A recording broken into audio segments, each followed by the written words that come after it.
শিক্ষার্থী বন্ধুরা, আরআর ফাউন্ডেশনের পক্ষ থেকে আমি রাসেল আহমেদ আপনাদের সবাইকে স্বাগতম জানাচ্ছি ওয়ার্ডপ্রেস বেসিক টিউটোরিয়ালের পার্ট 3 তে। তো গত পর্বে আমরা লোকাল হোস্ট এবং সার্ভারে ওয়ার্ডপ্রেস ইনস্টল করেছিলাম। তো আজকের পর্বে আমরা দেখব যে ওয়ার্ডপ্রেস ড্যাশবোর্ডের পরিচিতি হিসেবে। তো ড্যাশবোর্ডের পরিচিতি হিসেবে বলা যায় এখানে যেটা আছে যে এখানে অ্যাবাউট ওয়ার্ডপ্রেস, অর্থাৎ ওয়ার্ডপ্রেস সম্পর্কে যদি আপনি জানতে চান, ডকুমেন্টেশন, সাপোর্ট ফোরাম, আপনি যদি কোনো সমস্যায় পড়েন কিভাবে তাদের থেকে সেবা নেবেন, এবং ফিডব্যাক, আপনি যদি চান যে ওয়ার্ডপ্রেসটা খুব ভালো, এটার ফিডব্যাক দেবেন, সেক্ষেত্রে এই লিঙ্কগুলো। এইখানে যে মেনুটা আছে সেখানে হচ্ছে ড্যাশবোর্ডের, এটা একটা হচ্ছে ভিজিট সাইট, অর্থাৎ আপনার সাইটে যদি ভিজিট করতে চান, অর্থাৎ এটা তো ড্যাশবোর্ড থেকে আপনার সাইটে যাওয়ার জন্য এই লিঙ্কটা। এখানে যেটা আছে সেটা হচ্ছে আপনার কমেন্ট, অর্থাৎ আপনার ওয়েবসাইটে ওয়ার্ডপ্রেসে ডিফল্টভাবে কমেন্ট ইন্টিগ্রেটেড। যদি কমেন্ট দেখতে চান সেক্ষেত্রে এখানে যেতে পারবেন। আর এখান থেকে আপনি নতুন পেজ, নতুন ছবি আপলোড বা যে কোনো ভিডিও বা মিডিয়া, যে কোনো মিডিয়ায় আপলোড বা যে কোনো পেজ, নতুন পেজ তৈরি করা বা নতুন কোনো যদি ইউজার যুক্ত করতে চান এখান থেকে সহজে যেতে পারেন।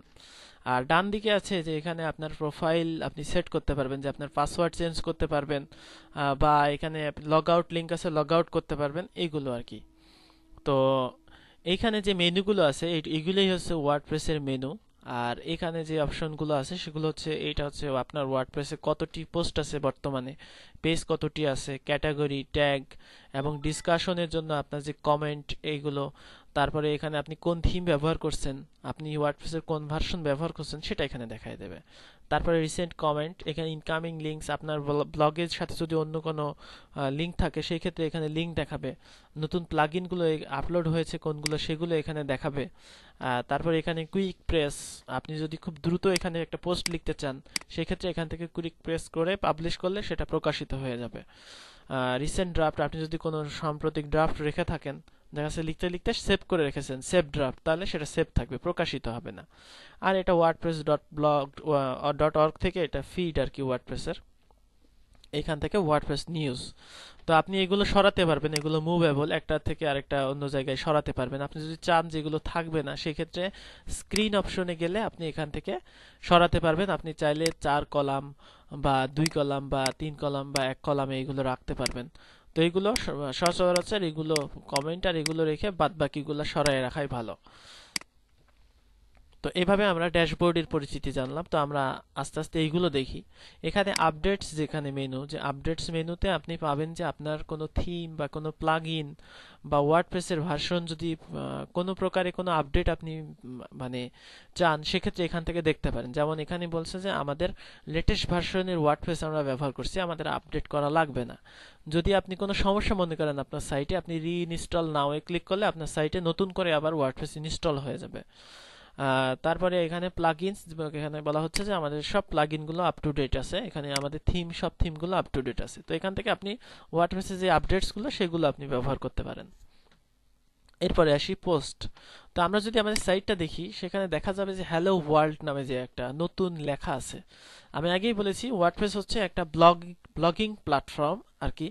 তো এখানে ব্লগিং মানে আপনি নতুন নতুন পোস্ট ডেইলি ডেইলি দেবেন, সেটা আপনার হোম পেজে এসে জমা হবে, এটাই হচ্ছে মেইন বেসিক কনসেপ্ট। তো আপনি এখানে পোস্টে গেলে নতুন যে পোস্টগুলো সেই পোস্টের তালিকাগুলো পাবেন। যেমন এখানে হ্যালো ওয়ার্ল্ড নামে একটা ডিফল্ট পোস্ট থাকে, আপনি যদি একটা নতুন অ্যাড করতে চান সেক্ষেত্রে অ্যাড নিউয়ে যেতে হবে। তো আমরা অ্যাড নিউয়ে গিয়ে একটা পোস্ট তৈরি করে আসি, সেক্ষেত্রে এখান থেকে অ্যাড নিউয়ে গেলে একটা ফর্ম আসবে, সেই ফর্মের ওখানে আপনি পোস্টের যে ইনফরমেশনগুলো, পোস্টের যে ডাটাগুলো, যেমন আমি এখানে দেই টেস্ট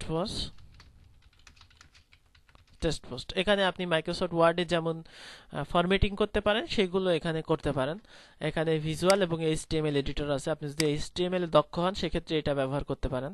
আর ভিজুয়াল মানে যারা এইচটিএমএল জানেন না, যেমন এটাকে যদি আমি লাল করতে চাই সেক্ষেত্রে এই যে এখানে যে রং আছে এই রঙে ক্লিক করতে হবে, করার পর এই যে এখান থেকে লাল রং দিতে হবে, দিলে এটা লাল রং হয়ে যাবে। এটা হচ্ছে আসলে ভিজুয়াল এডিটর। ডান দিকে যেটা আছে সেটা হচ্ছে পাবলিশ মেনু, অর্থাৎ এখানে আপনি যদি চান যে আপনার আহ, যে পোস্টটা করছেন সেটা আপনি এখন প্রকাশ করবেন না, পরে কোনো এক সময় প্রকাশ করবেন, সেক্ষেত্রে সেভ ড্রাফট করতে পারবেন।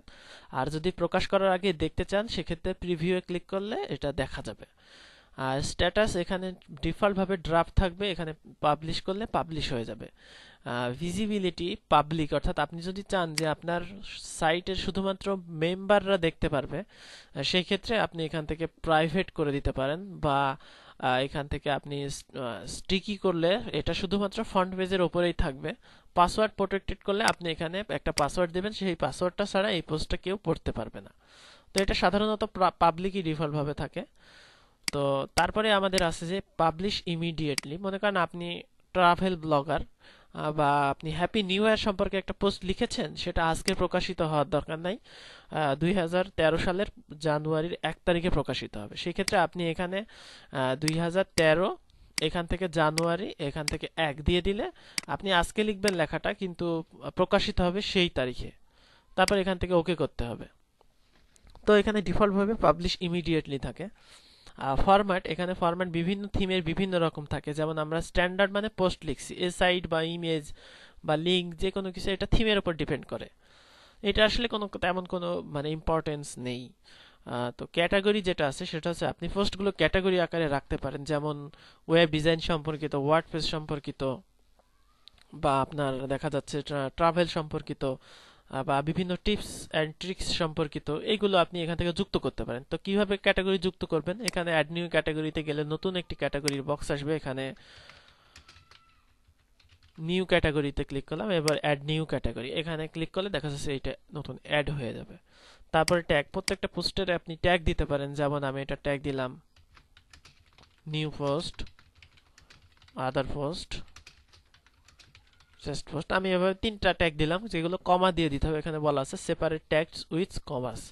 তো এখানে অ্যাডে ক্লিক করলে এগুলো যুক্ত হয়ে যাবে। ফিচার ইমেজ, ওয়ার্ডপ্রেসের এটা একটা থিমের সাপোর্ট, যে আপনি চাইলে এখান থেকে আপনি ফিচার ইমেজ ব্যবহার করতে পারেন। যেমন এখান থেকে সিলেক্ট ফাইল করে দিলে আপনার কম্পিউটার থেকে আপনি যে কোনো ফাইল এখান থেকে আপনি ফিচার ইমেজ হিসেবে ব্যবহার করতে পারবেন। এখানে আপলোড করলে এখানে দেখা যাচ্ছে আপলোড হচ্ছে, আপলোড হলে আপনি এই ইমেজটাকে ফিচার ইমেজ, অর্থাৎ এই পোস্টের জন্য এই ইমেজটাকে আপনি এখান থেকে নিতে পারেন।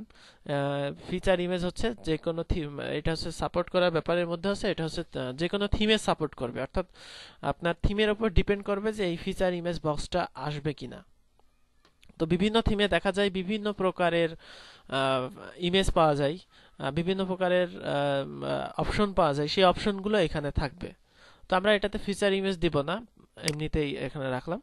তো এরপরে আমি যদি পাবলিশ করি, দেখা যাবে যে এই পোস্টটা পাবলিশ হয়ে গেছে। তারপরে আমি যদি আমার হোম পেজ অর্থাৎ এইটা রিফ্রেশ করি বা রিলোড করি, সেক্ষেত্রে দেখা যাবে আমরা যে পোস্টটি পাবলিশ করেছি অর্থাৎ এইটা, এবং এখানে খেয়াল করুন এটি কোন ক্যাটাগরি প্রকাশিত হয়েছে, ট্যাগ কি কোনগুলো, সেগুলো কিন্তু এখানে দেখিয়ে দিচ্ছে। অর্থাৎ পোস্টের কাজ হচ্ছে ওয়ার্ডপ্রেসে ডিফল্ট ভাবে পোস্টগুলো আনা। তো আপনি যদি ক্যাটাগরি এখানে চেঞ্জ করতে চান, এখান থেকে চেঞ্জ করতে পারবেন না। ক্যাটাগরি চেঞ্জ করতে হলে এখানে ক্যাটাগরিজ এখানে যাবেন। ক্যাটাগরিজ এখানে গেলে আপনার ক্যাটাগরিগুলো দেখাবে। এখান থেকে আপনি এডিট, কুইক এডিট বা ডিলিট বা ভিউ এখানে যেতে পারবেন। কোনো পোস্ট যদি আপনি ডিলিট করতে চান, সেক্ষেত্রে পোস্টে যাবেন। পোস্টে যাওয়ার পরে এখান থেকে আপনি যে পোস্ট ডিলিট করতে চান সেক্ষেত্রে ডিলিট করতে পারবেন। এই পোস্টগুলো কোন অথর লিখেছে সেই অনুযায়ী শর্টিং করতে পারবেন, বা এখানে আপনি দেখতে পারবেন কত প্রকাশিত হয়েছে, কমেন্টের সংখ্যাগুলো আপনি জানতে পারবেন। এখান থেকে ডিলিট সহ সবকিছুই করতে পারবেন। তো ডিলিট করলে এগুলো ট্র্যাশে যাবে প্রথমে, ট্র্যাশ থেকে আপনি পার্মানেন্টলি ডিলিট করে দিতে পারবেন। ট্যাগের ব্যাপারটাও ঠিক একই। আপনার এখানে ট্যাগে গেলে এখানে ট্যাগগুলো দেখাবে, আপনি এখানে ট্যাগগুলো মুছে ফেলতে বা সম্পাদনা করতে পারবেন এখান থেকে। তো আমরা পোস্ট মেনুটার কাজ শিখলাম। এখান থেকে আমরা ওয়ার্ডপ্রেসে পোস্ট করতে পারি। তারপরে আমাদের যে মেনুটা আছে সেটা হচ্ছে মিডিয়া মেনু।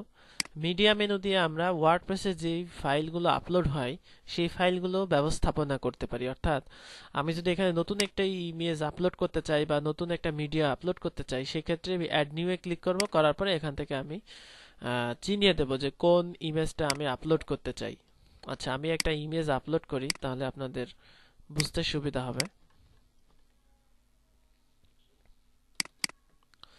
তো আমি এখানে একটা ইমেজ আপলোড করছি, দেখা যাচ্ছে এখানে আপলোড হচ্ছে। আপলোড শেষে আপনি এই ইমেজের যে লিংক পাবেন, সেই লিংকটা যে কোনো জায়গায় ব্যবহার করতে পারবেন। তবে নিজের সার্ভারে ইমেজ আপলোড করে অন্য কোথাও ব্যবহার করা ঠিক না, তাহলে আপনার দেখা যাচ্ছে ব্যান্ডউইথের অপচয় হবে। কারণ ইমেজ আপলোড করার জন্য বিভিন্ন ইমেজ হোস্টিং সাইট আছে, সেখানে আপলোড করা উচিত। তো এখান থেকে ইমেজগুলো আমরা যদি আপলোড হয়ে যায়, আপলোড হলে আমরা এখান থেকে ইমেজগুলো ম্যানেজ করতে পারবো, বা দেখা যাচ্ছে শুধুমাত্র ইমেজই নয়, দেখা যাচ্ছে মাইক্রোসফট ওয়ার্ডের ফাইল বা যে কোনো পিডিএফ ফাইল, এখান থেকে চাইলে আমরা এখান থেকে সেই ফাইলটা এখান থেকে দেখতে পারবো এবং ফাইলের ইউআরএল পাবো, যেটা আমরা আমাদের পোস্টে ব্যবহার করতে পারি। তো এখানে লাইব্রেরিতে ক্লিক করলে দেখা যাবে যে আমাদের যে ইমেজগুলো আছে সেই ইমেজগুলো এখানে দেখা যাচ্ছে। আপনি চাইলে এখান থেকে ডিলিট করে ফেলতে পারেন, তবে এখানে যদি আপনি ডিলিট করেন তাহলে সেটা ট্র্যাশে যাবে না, সরাসরি ডিলিট হয়ে যাবে। তো এরপরে আমাদের যে মেনুটা আছে সেই মেনুটা হচ্ছে পেজ মেনু। পেজ মেনুর কাজ হচ্ছে, এখানে খেয়াল করুন, ওয়ার্ডপ্রেসে এখানে কিন্তু একটা পেজ ডিফল্ট ভাবে দেওয়া আছে, অর্থাৎ এটা তো হোম পেজ। আমি চাচ্ছি অ্যাবাউট আস নামে একটা পেজ তৈরি করতে, যেখানে আমার সম্পর্কে ইনফরমেশন থাকবে, যেমন এখানে স্যাম্পল পেজ হিসেবে একটা দিয়ে দেওয়া হয়েছে। তো আপনি যদি নতুন একটা পেজ তৈরি করতে চান, সেক্ষেত্রে এখান থেকে পেজ থেকে অ্যাড নিউ এখানে যাবেন, গেলে আপনি এখানে একটা ঠিক পোস্ট লেখার মতো একটা অপশন পাবেন, যেখানে লিখলেন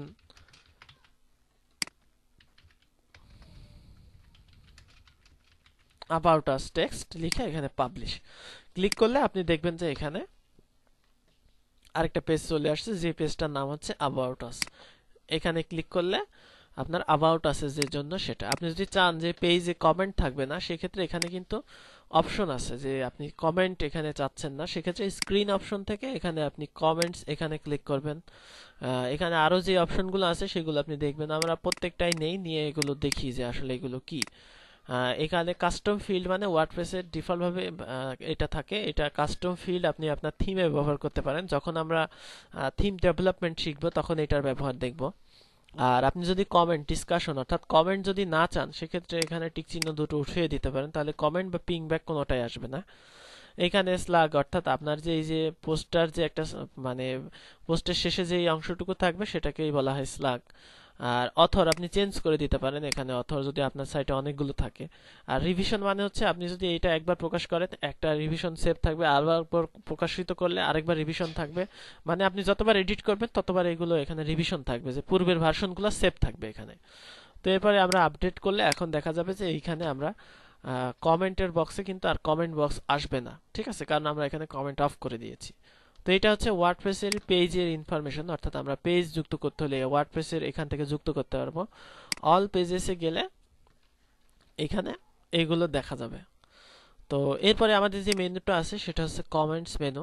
কমেন্টস মেনুর কাজ হচ্ছে যে এখানে যে কমেন্টগুলো আছে সেগুলো মুছে ফেলা, বা ট্র্যাশ থেকে সেগুলো আনা। কোনো কমেন্ট যদি আপনি মনে করেন স্প্যামিং হচ্ছে, সেটা সিম্পলি স্প্যামিং এ ক্লিক করা। তারপরে আপনার কমেন্ট থেকে এখানে সরাসরি এখান থেকে আপনি রিপ্লাই দিতে পারবেন, যে ড্যাশবোর্ড থেকেই আপনি সাইটে না গিয়ে রিপ্লাই দিতে পারবেন, এখানে যেমন আমি একটা রিপ্লাই দিয়েছি। তো এইভাবে আপনারা কমেন্টগুলো ম্যানেজ করার জন্য এই কমেন্ট মেনুটা ওয়ার্ডপ্রেসের। তো তারপরে যে মেনুটা আছে সেটা হচ্ছে অ্যাপিয়ারেন্স মেনু। তো আমরা বাকি কাজগুলো আগামী টিউটোরিয়ালে দেখব। তো আপনারা এই যে চারটা মেনুর কাজ দেখালাম আমি, এগুলো প্র্যাকটিস করবেন, করার পরে আমরা আগামী দিন বাকি যে কাজগুলো সেগুলো দেখাবো। তো ধন্যবাদ সবাইকে।